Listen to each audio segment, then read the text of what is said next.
कहानी की शुरुआत होती है इंडोनेशिया के एक छोटे से शहर से, जहां टाउन चीफ के घर में खुशियों की पार्टी चल रही होती है। सब हंसी मजाक में डूबे हैं और वहीं चीफ की बेटी निंगी सबको ड्रिंक दे रही होती है। लेकिन उसका मूड तब अचानक खराब हो जाता है जब वो अपने बॉयफ्रेंड रमन को अंदर आते देखती है। रमन कई दिनों से उससे बात नहीं कर रहा था, इसलिए निंगी उसे देखकर गुस्सा हो जाती है। वो उसे समझाने की कोशिश करता है कि वो क्यों गायब था, लेकिन निंगी साफ कहती है, अगर प्रपोज नहीं करना तो झूठी उम्मीद मत दो। रमन शर्मिंदा होकर माफी मांगता है और वहीं पर प्रपोज करने की तैयारी करता है। लेकिन तभी उसके मोबाइल पर ऑफिस का कॉल आ जाता है। वो कहता है, बस शिफ्ट खत्म होते ही सब ठीक कर दूंगा, और जल्दी में चला जाता है। थोड़ी देर बाद माहौल बदल जाता है। अचानक एक कार पार्टी में घुस जाती है और बाकी गाड़ियों से टकरा जाती है। सब लोग घायल हो जाते हैं। चीफ दौड़कर ड्राइवर को डांटने पहुंचता है, लेकिन जैसे ही वो दरवाजा खोलता है, ड्राइवर डरावनी आवाज में गरजता है और चीफ की गर्दन पर काट खाता है। सब लोग डर के मारे भागने लगते हैं, क्योंकि ड्राइवर कोई इंसान नहीं बल्कि एक जम्बी निकला। और यहीं से शुरू होती है इस डरावनी कहानी की असली शुरुआत। ये सब कुछ हुआ था 5 घंटे पहले, जब एक दवा बनाने वाली फैक्ट्री में कुछ अजीब हुआ था। वहां के कर्मचारी एक नई मेडिसिन का सैंपल तैयार कर रहे थे। ये दवा अभी सरकार से मंजूर नहीं हुई थी, लेकिन 3 महीने से रिसर्च चल रही थी और अब वो लोग इसे किसी भी हाल में प्रोड्यूस करना चाहते थे। एक सैंपल फैक्ट्री के मालिक सादामिन को भेजा जाता है और दूसरा उसके बिजनेस पार्टनर को, जो शहर में रहता है। उधर सादामिन की बेटी कीन्स अपने बेटे रायहन को दादा से मिलने तैयार कर रही होती है। उसके पति रूडी नोटिस करता है कि कीन्स का मूड ठीक नहीं है और उसे याद दिलाता है, हमें ये मीटिंग जल्दी खत्म करनी है। असल में दोनों के बीच अब रिश्ता अच्छा नहीं रहा। वो तलाक लेना चाहते हैं, लेकिन पहले अपने पिता से फैक्ट्री बेचने के कागजात पर साइन करवाने हैं। रूडी को लगता है कि उसने सालों तक बिजनेस चलाया, इसलिए उसे पैसे का हिस्सा मिलना चाहिए। कीन्स अंदर से टूट चुकी है, क्योंकि अपने पिता से मिलने का मतलब है उसकी सौतेली माँ करीना से मिलना, जो कभी उसकी सबसे अच्छी दोस्त हुआ करती थी। करीना और उसके पिता सादामिन कभी बहुत अच्छे दोस्त थे, लेकिन जब करीना ने सादामिन से शादी कर ली तो कीन्स और करीना की दोस्ती हमेशा के लिए टूट गई। घर पर सादामिन अपनी नई दवाई का सैंपल पी लेता है, वही दवाई जो फैक्ट्री में बनाई गई थी। करीना मुस्कुराते हुए कहती है कि अब जब वो रिटायर होने वाले हैं तो उन्हें कहीं घूमने जाना चाहिए और शायद एक बच्चा भी करना चाहिए। थोड़ी देर बाद जब कीन्स अपने परिवार के साथ वहां पहुंचती है तो करीना उन्हें बहुत प्यार से रिसीव करती है, लेकिन कीन्स का चेहरा ठंडा रहता है। वो अपने बेटे रायहन को करीना के पास भी नहीं जाने देती। रायहन फिर अपने मामा बॉम्ब बॉन्ड के साथ खेलने चला जाता है, जो सारा दिन वीडियो गेम खेलता है और अपने पिता के पैसों पर जीता है। दोनों खिलौना बंदूकों से घर में खेलते हैं, जिसे देखकर कीन्स और रूडी दोनों उसे डांटते हैं कि उसकी उम्र में अब बच्चे जैसी हरकतें शोभा नहीं देती। इधर सादामिन नहाने के बाद शीशे में देखता है और चौंक जाता है। उसका चेहरा अब जवान दिखने लगा है। वो खुश होकर चिल्लाने लगता है, क्योंकि इसका मतलब है कि उसकी दवाई वाकई काम कर गई है। वो तुरंत करीना के पास जाता है और दोनों खुश होकर एक दूसरे को गले लगाते हैं। वो दोनों ये नहीं देख पाते कि सादामिन की पीठ पर एक अजीब सा घाव बन गया है। थोड़ी देर बाद सादामिन अपने बच्चों के पास आता है और रूडी को डांट देता है, क्योंकि उसे फैक्ट्री के प्रमोशन वीडियो की स्टाइल पसंद नहीं आती। सब लोग हैरान रह जाते हैं यह देखकर कि वह कितना जवान लग रहा है। तभी सादामिन सबके सामने बड़ा ऐलान करता है, वह अब फैक्ट्री नहीं बेचेगा। यह सुनकर बॉम्ब बॉन्ग गुस्से में चला जाता है। सादामिन आगे बताता है कि सालों से उनकी सेल रुकी हुई थी, लेकिन अब उसके पास एक ऐसा प्रोडक्ट है जो सब कुछ बदल देगा, द एलिक्सियर, वही दवाई जिसने उसे फिर से जवान बना दिया है। लेकिन करीना को यह फैसला बिल्कुल पसंद नहीं आता, क्योंकि वो चाहती थी कि सादामिन अब रिटायर होकर घर पर उसके साथ वक्त बिताए। सादामिन सबके सामने माफी तो मांगता है, लेकिन साफ कह देता है कि अब उसकी जिंदगी की सबसे बड़ी प्राथमिकता द एलिक्सियर ही है। इसी बीच कीन्स अपने पिता को बताती है कि वो और रूडी अब तलाक लेने वाले हैं, क्योंकि रूडी ने उसे धोखा दिया है। कीन्स कहती है कि उसे पैसों की जरूरत है ताकि वो अपना बिजनेस शुरू कर सके और अपने बेटे रायहन को एक अच्छा भविष्य दे सके। लेकिन सादामिन को यह बात बिल्कुल पसंद नहीं आती। वो कहता है कि उन्हें अपने बेटे की खातिर साथ रहना चाहिए। करीना कीन्स का पक्ष लेती है, पर कीन्स उसे ठंडे लहजे में रोक देती है। गुस्से में वो अपने पिता पर चिल्लाती है कि उन्होंने हमेशा अपनी मर्जी से फैसले लिए और कभी किसी की भावनाओं की परवाह नहीं की। वो कहती हैं कि बॉम्ब बॉन्ग के बिगड़े स्वभाव के पीछे भी उन्हीं की गलती है, और ये भी ताना मारती है कि करीना ने उनसे सिर्फ पैसे के लिए शादी की थी। दोनों औरतों के बीच झगड़ा बढ़ता जा रहा होता है। तभी सादामिन को अचानक चक्कर आने लगते हैं, लेकिन वो अपने दर्द को छिपा लेता है। गुस्से में वो सबको चुप रहने को कहता है और जोर से चिल्लाकर कहता है, मैंने जो कहा वो आखिरी है, फैक्ट्री नहीं बिकेगी। वो सबको याद दिलाता है कि उसने पूरी जिंदगी मेहनत की और बाकी सब ने सिर्फ उसके पैसों पर ऐश की है। इतना कहकर वो कॉन्ट्रैक्ट के कागज फाड़ देता है जो प्रतियोगी कंपनी ने भेजे थे। तभी सादामिन फिर से गिर पड़ता है। अब की बार उसकी गर्दन पर अजीब सा संक्रमण फैलने लगता है। सब घबरा जाते हैं और अचानक वो मुंह से खून उलटने लगता है। रूडी दौड़कर उसकी सांसें चेक करता है, लेकिन सादामिन अब सांस नहीं ले रहा होता। पर कुछ सेकंड बाद वो अचानक उठ बैठता है, पर अब वो पहले जैसा इंसान नहीं रहा। उसकी आंखें लाल हो चुकी हैं और वो जॉम्बी बन चुका है। वो अपने नौकर पर टूट पड़ता है और उसकी गर्दन पर काट खाता है। नौकर वहीं गिरकर तड़पने लगता है। फिर सादामिन अपने ड्राइवर आर्स पर झपटता है और उसके चेहरे पर खून उगल देता है, जिससे कुछ खून उसके मुंह में चला जाता है। बॉम्ब बॉन्ग किसी तरह अपने पिता को पीछे खींचता है, लेकिन सादामिन अब उसे भी काटने की कोशिश करता है। तभी करीना और कीन्स मिलकर उसे रोकने की कोशिश करती हैं, जबकि घर में हर तरफ चीख पुकार मच जाती है। झगड़े के बीच बॉम्ब बॉन्ग गलती से अपनी खिलौना बंदूक चला देता है, लेकिन वो खिलौना नहीं निकलता। उसमें से एक लंबा डार्ट निकलता है जो सीधे सादामिन के सिर में जा लगता है। उसी पल सादामिन की मौत हो जाती है। पूरा परिवार सदमे में आ जाता है। कोई रो रहा है तो कोई समझ नहीं पा रहा कि अभी अभी क्या हुआ। इसी अफरा तफरी में आर्स भागने की कोशिश करता है। रूडी उसके पीछे दौड़ता है और उसे कहता है, पुलिस को बुलाओ और कहना यह सब एक हादसा था।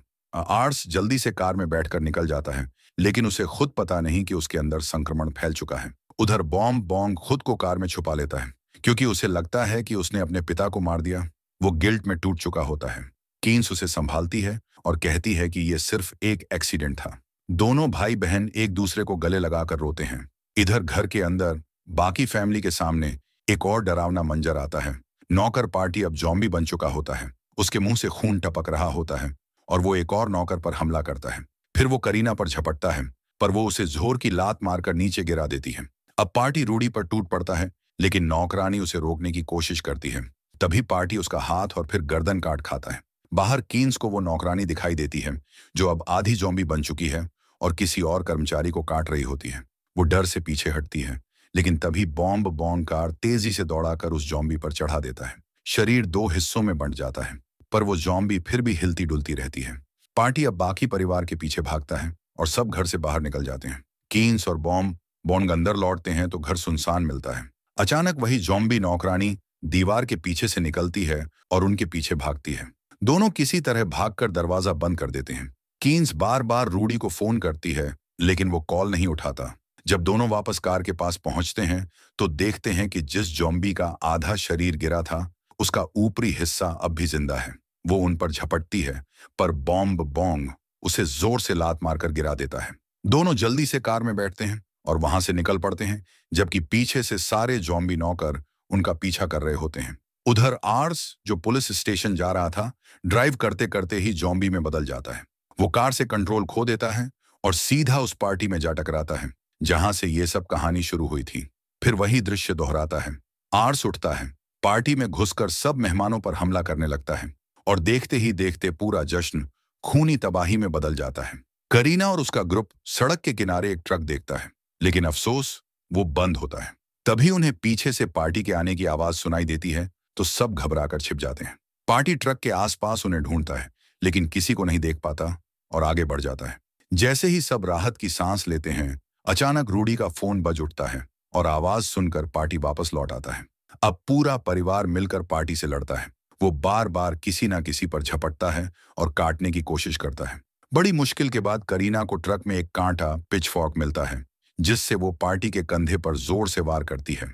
तभी आसमान से बारिश शुरू हो जाती है और जैसे ही पानी पार्टी के शरीर पर गिरता है, वो जमने लगता है। उसका शरीर सुन्न पड़ जाता है। ये देखकर सब भागने का मौका पकड़ लेते हैं। रूडी जल्दी से फोन उठाता है और कीन्स को बताता है कि वो लोग अब टाउन चीफ के घर की तरफ जा रहे हैं। कुछ देर बाद करीना का ग्रुप वहां पहुंचता है, लेकिन जो नजारा वो देखते हैं उससे उनके होश उड़ जाते हैं। पूरी पार्टी अब ज़ॉम्बियों में बदल चुकी होती है। वो धीरे धीरे छिपकर आगे बढ़ते हैं, लेकिन तभी आर्स अचानक आकर करीना की नौकरानी पर झपट पड़ता है और उसकी गर्दन काट लेता है। उसकी चीखें सुनकर बाकी ज़ॉम्बी भी वहां आ जाते हैं। रूडी किसी तरह करीना और रायहन को घर के अंदर खींच लेता है और सारे दरवाजे बंद कर देता है। बाहर ज़ॉम्बी उस नौकरानी पर टूट पड़ते हैं और उसे चीर डालते हैं। थोड़ी देर बाद कीन्स और बॉम्ब बॉन्ग भी वहां पहुंचते हैं और चारों तरफ लाशों और खून का नजारा देखते हैं। कीन्स रूडी को कॉल करती है और वो बताता है कि वो अंदर फंसे हुए हैं। घबराई कीन्स बार बार कार का हॉर्न बजाती है, लेकिन इससे उल्टा असर होता है। आसपास के सारे जॉम्बी उनकी तरफ भागने लगते हैं। बॉम्ब बॉन्ग तुरंत एक्सेलरेटर दबाकर कार भगाता है और दर्जनों जॉम्बी उसके पीछे दौड़ पड़ते हैं। अब वो सब सड़कों पर निकल चुके हैं और जिस भी इंसान को देख रहे हैं उस पर हमला कर रहे हैं। उधर जब जॉम्बी थोड़ी दूर चले जाते हैं तो रूडी, करीना और रायहन घर से बाहर निकलते हैं और सादामिन की पुरानी कार में बैठने की कोशिश करते हैं, लेकिन वो कार अब पूरी तरह तबाह हो चुकी होती है। उसी वक्त जॉम्बी बन चुकी नौकरानी उन्हें देख लेती है और डरावनी आवाजें निकालते हुए उनकी तरफ दौड़ पड़ती है। करीना जल्दी से रायहन को लेकर पास के एक घर में छिप जाती है, जबकि रूडी बाहर रुककर उन्हें बचाने की कोशिश करता है। अंदर से करीना को उसकी चीखें और लड़ाई की आवाजें सुनाई देती हैं। कुछ देर बाद रूडी दरवाजा बंद करते हुए अंदर आता है। उसका पूरा शरीर खून से लथपथ होता है, लेकिन वो कहता है कि वो ठीक है। करीना जब उसे साफ करने के लिए कपड़ा ढूंढने जाती है, तभी रूडी को एहसास होता है कि उसकी हाथ पर काटने का निशान है। वो रायहन को गले लगाता है और कहता है, मैं तुमसे बहुत प्यार करता हूं बेटा, अपनी माँ का ध्यान रखना। करीना जब कमरे में वापस आती है तो देखकर सन्न रह जाती है। रूडी अब जॉम्बी में बदल चुका होता है। वो उस पर झपटता है और काटने की कोशिश करता है, लेकिन रायहन हिम्मत करके उसे पीछे खींच लेता है। गुस्से में रूडी अब अपने ही बेटे पर हमला कर देता है। करीना जल्दी से एक बोतल तोड़कर रूडी के सिर पर मारती है और रायहन को लेकर दूसरे कमरे में भाग जाती है। वो दरवाजा बंद कर देती है, लेकिन रूडी लगातार उसे तोड़ने की कोशिश करता रहता है। आखिरकार वो दरवाजा तोड़कर अंदर घुसता है। करीना समझदारी से एक तरफ हट जाती है, जिससे वो सीधे पानी के पंप के लोहे के हैंडल पर जा टकराता है और वहीं चिपक जाता है। करीना और रायहन तुरंत दरवाजा बंद करके बाहर निकल आते हैं। तभी उन्हें दरवाजा खुलने की आवाज सुनाई देती है और डर के मारे दोनों पीछे हटते हैं, पर ये निंगी होती है। वो दोनों को देखकर राहत की सांस लेती है। अंदर से आवाजें आने पर निंगी झांक कर देखती है कि रूडी अभी भी जिंदा है। उधर सड़क पर कीन्स और बॉन्ग कार में बहस कर रहे होते हैं कि अब आगे क्या करना है। इस बीच उनका ध्यान भटक जाता है और उनकी कार लगभग एक ट्रक से टकरा जाती है। किसी तरह बचने के चक्कर में कार का बैलेंस बिगड़ जाता है और वो जोरदार क्रैश कर जाते हैं। ट्रक ड्राइवर दौड़कर आता है और दोनों भाई बहनों को कार से बाहर निकालने में मदद करता है, लेकिन तभी बॉन्ग उल्टी करने लगता है। उसे भी अब संक्रमण हो चुका होता है। उसी वक्त पीछे से जॉम्बियों का झुंड वहां पहुंचता है और ट्रक पर चढ़कर ड्राइवर और बाकी यात्रियों को मारना शुरू कर देता है। देखते ही देखते पूरा रास्ता खून और चीखों से भर जाता है। दूसरी तरफ ट्रक ड्राइवर भी अपने साथियों की मदद करने दौड़ता है, लेकिन जॉम्बी उसे भी पकड़कर मार डालते हैं। तीनों भाई बहन किसी तरह वहां से भागकर पास के पुलिस स्टेशन पहुंचते हैं। वहां के पुलिस वाले उनकी बात सुनकर हैरान रह जाते हैं, लेकिन फिर भी सच्चाई जानने के लिए कुछ अफसर बाहर निकलते हैं और रमन को बच्चों के पास छोड़ देते हैं। जब पुलिस वाले ट्रक तक पहुंचते हैं, तभी जॉम्बी उनका पीछा कर लेते हैं। एक अफसर गैस ग्रेनेड फेंकता है, लेकिन उसका कोई असर नहीं होता। कुछ ही सेकंड में जॉम्बी सब पर टूट पड़ते हैं और उन्हें खा जाते हैं। सिर्फ कैप्टन किसी तरह बचकर गोलियां चलाता है, लेकिन गोलियों से भी जॉम्बी नहीं रुकते और वो भी काट लिया जाता है। इधर करीना के फोन से निंगी रमन को कॉल करती है। रमन बताता है कि वो अभी स्टेशन नहीं छोड़ सकता। तभी कैप्टन अंदर दौड़ता हुआ आता है और सबको दरवाजा बंद करने को कहता है। बाहर जॉम्बी दरवाजे पर जोर जोर से मारने लगते हैं तो सब मिलकर फर्नीचर लगाकर उसे रोकते हैं। रमन एम्बुलेंस बुलाने के लिए अस्पताल कॉल करता है, लेकिन तब तक देर हो चुकी होती है। कैप्टन अब खुद जॉम्बी बन चुका होता है। बॉन्ग रमन की बंदूक उठाकर गोली चलाता है, पर कोई असर नहीं होता। कैप्टन उस पर टूट पड़ता है। तभी कीन उसे बोतल से मारती है और बॉन्ग फायर एक्सटिंग्विशर चलाता है, लेकिन वो भी बेअसर रहता है। आखिर में सब मिलकर एक स्टूल की मदद से उसे धक्का देकर जेल की कोठरी में बंद कर देते हैं। अब स्टेशन के बाहर सैकड़ों जॉम्बी रास्ता रोक चुके हैं। रमन दूसरे पुलिस स्टेशन को मदद के लिए कॉल करता है, जबकि कीन रूडी को फोन लगाती है, लेकिन कोई जवाब नहीं मिलता। वो रोने लगती है। तब बॉन्ग उसे संभालता है। उसी समय कीन को करीना का कॉल आता है और वो रायन से बात करके राहत की सांस लेती है कि वो दोनों अब तक सुरक्षित हैं। करीना जब कीन से बात करती है तो उसे बताना पड़ता है कि रूडी अब जॉम्बी बन चुका है। ये सुनते ही कीन फिर से टूट जाती है। बॉन्ग उसे दिलासा देता है कि जैसे ही दूसरे पुलिस स्टेशन से मदद मिलेगी, वो जाकर करीना और रायन को ले आएंगे। उधर जॉम्बी पूरे शहर में फैल चुके होते हैं। तीनों पुलिस स्टेशन के अंदर दरवाजा बंद करके उसे रोकने की कोशिश कर रहे होते हैं। तभी रमन को दूसरे पुलिस स्टेशन से कॉल आता है, लेकिन वो बताते हैं कि वे भी जॉम्बी से घिरे हुए हैं और निकल नहीं सकते।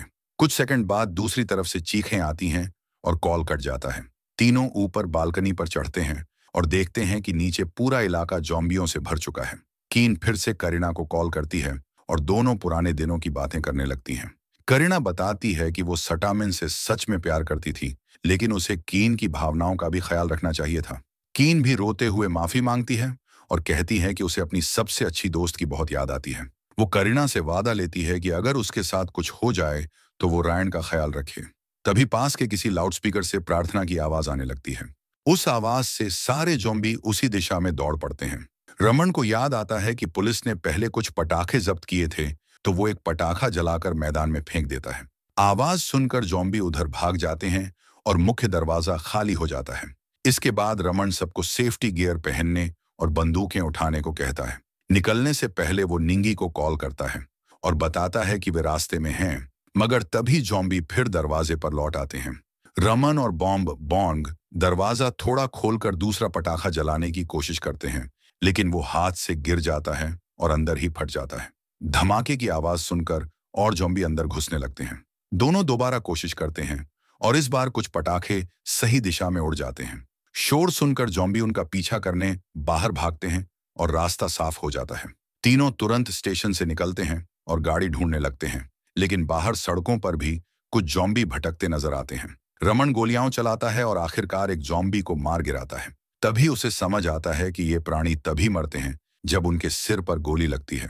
ये बात जानकर बॉन्ग भी फायर करने लगता है और दोनों मिलकर सड़क पर खड़े कुछ जॉम्बियों को खत्म कर देते हैं। लेकिन गोलियों की आवाज सुनकर पूरी भीड़ वापस उनकी तरफ दौड़ पड़ती है। तीनों दंगेरोधी ढालों से खुद को बचाते हुए जॉम्बियों पर गोली चलाते हैं, लेकिन उनकी संख्या बहुत ज्यादा होती है और जल्दी ही वे तीनों चारों तरफ से घिर जाते हैं।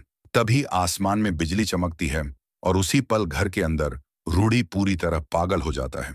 वो अपने आप को छुड़ाने के लिए पानी के पंप को तोड़ देता है और दरवाजा पीटने लगता है। उसकी आवाज सुनकर बाहर के जॉम्बी भी उधर आने लगते हैं। अब घर के अंदर की औरतों को मुख्य दरवाजा पकड़कर रोकना पड़ता है, लेकिन बाहर के जॉम्बी खिड़कियां तोड़कर अंदर घुसने की कोशिश करते हैं। तभी एक और बिजली चमकती है, जिससे बाहर के सारे जॉम्बी कुछ सेकंड के लिए रुक जाते हैं, पर फिर दोबारा हमला करने लगते हैं। अचानक बारिश शुरू हो जाती है और जैसे ही पानी जॉम्बियों पर गिरता है, वो सब पीछे हट जाते हैं और बरसात में एकदम सुन्न खड़े हो जाते हैं। रमन, कीन और बॉन्ग इस मौके का फायदा उठाते हैं और भाग निकलते हैं। उसी समय घर के अंदर भी बारिश की वजह से जॉम्बी खिड़कियों से हट जाते हैं। करीना बाहर देखती है और समझ जाती है कि ये बारिश ही उन्हें शांत कर रही है। वो तुरंत निंगी और रायन से कहती है कि अब उन्हें निकलना चाहिए। सौभाग्य से निंगी के पास बाइक होती है और तीनों उस पर बैठकर भाग जाते हैं। उधर जैसे ही रूडी दरवाजा तोड़कर बाहर आता है, बारिश की कुछ बूंदें उसके शरीर पर गिरती हैं और वो वहीं जम जाता है। लेकिन कुछ मिनट बाद बारिश रुक जाती है और जॉम्बी फिर से सक्रिय होकर रमन और बॉन्ग को घेर लेते हैं। कीन भागने की कोशिश करती है, लेकिन एक जॉम्बी उस पर झपटता है। वो तुरंत अपनी बंदूक उठाकर उसके सिर में गोली मारती है और उसे गिरा देती है। कीन भागने की कोशिश करती है, लेकिन और ज्यादा जॉम्बी उसकी तरफ बढ़ रहे होते हैं। वो उन पर गोली चलाने की कोशिश करती है, मगर तभी उसे पता चलता है कि उसकी बंदूक में गोलियां खत्म हो चुकी हैं। दूसरी तरफ रमन और बॉन्ग वापस पुलिस स्टेशन की ओर दौड़ रहे होते हैं। कीन किसी तरह ट्रक तक पहुंचती है और एक जॉम्बी के हमले से बचकर जल्दी से अंदर बंद हो जाती है। वो ट्रक स्टार्ट करने की कोशिश करती है, लेकिन इंजन नहीं चलता। तभी दूर से करीना, निंगी और रायन बाइक पर आते हुए दिखते हैं। कीन हॉर्न बजाकर उन्हें इशारा करती है, लेकिन तभी बाइक बंद हो जाती है और पीछे से जॉम्बी का झुंड तेजी से उनकी तरफ बढ़ता है। अचानक आसमान में पटाखों की रोशनी फैल जाती है और सारा झुंड उस आवाज की तरफ भाग जाता है। अब कीन ट्रक से बाहर आकर अपने बेटे से मिल पाती है, लेकिन ये सुखद पल ज्यादा देर नहीं टिकता, क्योंकि जॉम्बी बनी नौकरानी फिर से रास्ते में आ जाती है। करीना और कीन उसे धक्का देती हैं और निंगी तुरंत चाकू से उसके सिर पर वार करती है। पटाखे खत्म होने पर झुंड फिर लौट आता है, इसलिए सब जल्दी से ट्रक में छिप जाते हैं। करीना रमन से संपर्क करती है ताकि पता चले वो जिंदा हैं या नहीं। कुछ कोशिशों के बाद ट्रक स्टार्ट हो जाता है और वो रास्ते में आए सारे जॉम्बियों को कुचलते हुए आगे बढ़ते हैं, लेकिन ट्रक के ब्रेक फेल हो जाते हैं और वो सीधा पुलिस स्टेशन की दीवार से टकरा जाता है। रमन निंगी से मिलकर राहत महसूस करता है, मगर बॉम्ब बॉन्ग का पैर ट्रक के नीचे फंसा होता है। तभी जॉम्बियों का झुंड स्टेशन को घेर लेता है और अंदर घुसने की कोशिश करता है। रमन और बॉम्ब बॉन्ग फायरिंग शुरू करते हैं, जबकि करीना दरवाजा बंद करने की कोशिश करती है। कुछ जॉम्बी मारे जाते हैं, लेकिन उनकी संख्या बढ़ती जाती है। बॉम्ब बॉन्ग करीना से कहता है कि वो साइड वाले दरवाजे की जांच करे, वहां रास्ता साफ होता है, पर उसका पैर फंसा रहता है और ट्रक हिल नहीं रहा होता। वो सबको कहता है कि वो उसे छोड़कर चले जाए। तभी निंगी गलती से जेल के पास चली जाती है और कप्तान बने जॉम्बी के काटने से घायल हो जाती है। रमन गुस्से में कप्तान को गोली मार देता है, लेकिन कुछ ही देर में जॉम्बी उन पर टूट पड़ते हैं। मरने से पहले रमन अपनी अंगूठी निकालकर निंगी को देता है और दोनों हाथों में हाथ डालकर मर जाते हैं। उधर मुख्य दरवाजे पर कीन और करीना जॉम्बियों पर गोली चला रही होती है। तभी कीन की नजर रूडी पर पड़ती है, जो अब जॉम्बी बन चुका होता है। बॉम्ब बॉन्ग उस पर गोली चलाता है, लेकिन चूक जाता है। रूडी कीन पर झपटता है और रायन अपनी मां को बचाने की कोशिश करता है, लेकिन करीना उसे खींचकर पीछे ले जाती है। रूडी उनके पीछे भागता है, मगर बॉम्ब बॉन्ग उसका पैर पकड़ लेता है। कीन उसे दबोचती है और करीना उसके सिर में गोली मारती है। इसके बाद बॉम्ब बॉन्ग पटाखा जलाता है ताकि जॉम्बियों का ध्यान अपनी ओर जाए, जबकि कीन, करीना और रायन साइड के दरवाजे से बाहर निकल जाते हैं। कुछ ही देर में पूरा झुंड अंदर घुस जाता है और बॉम्ब बॉन्ग पर टूट पड़ता है। वो आखिरी बार पटाखा ट्रक पर फेंकता है, जिससे गैस में आग लग जाती है और जबरदस्त धमाका होता है। पूरा स्टेशन आग में जल उठता है और आसमान में पटाखों की रोशनी छा जाती है।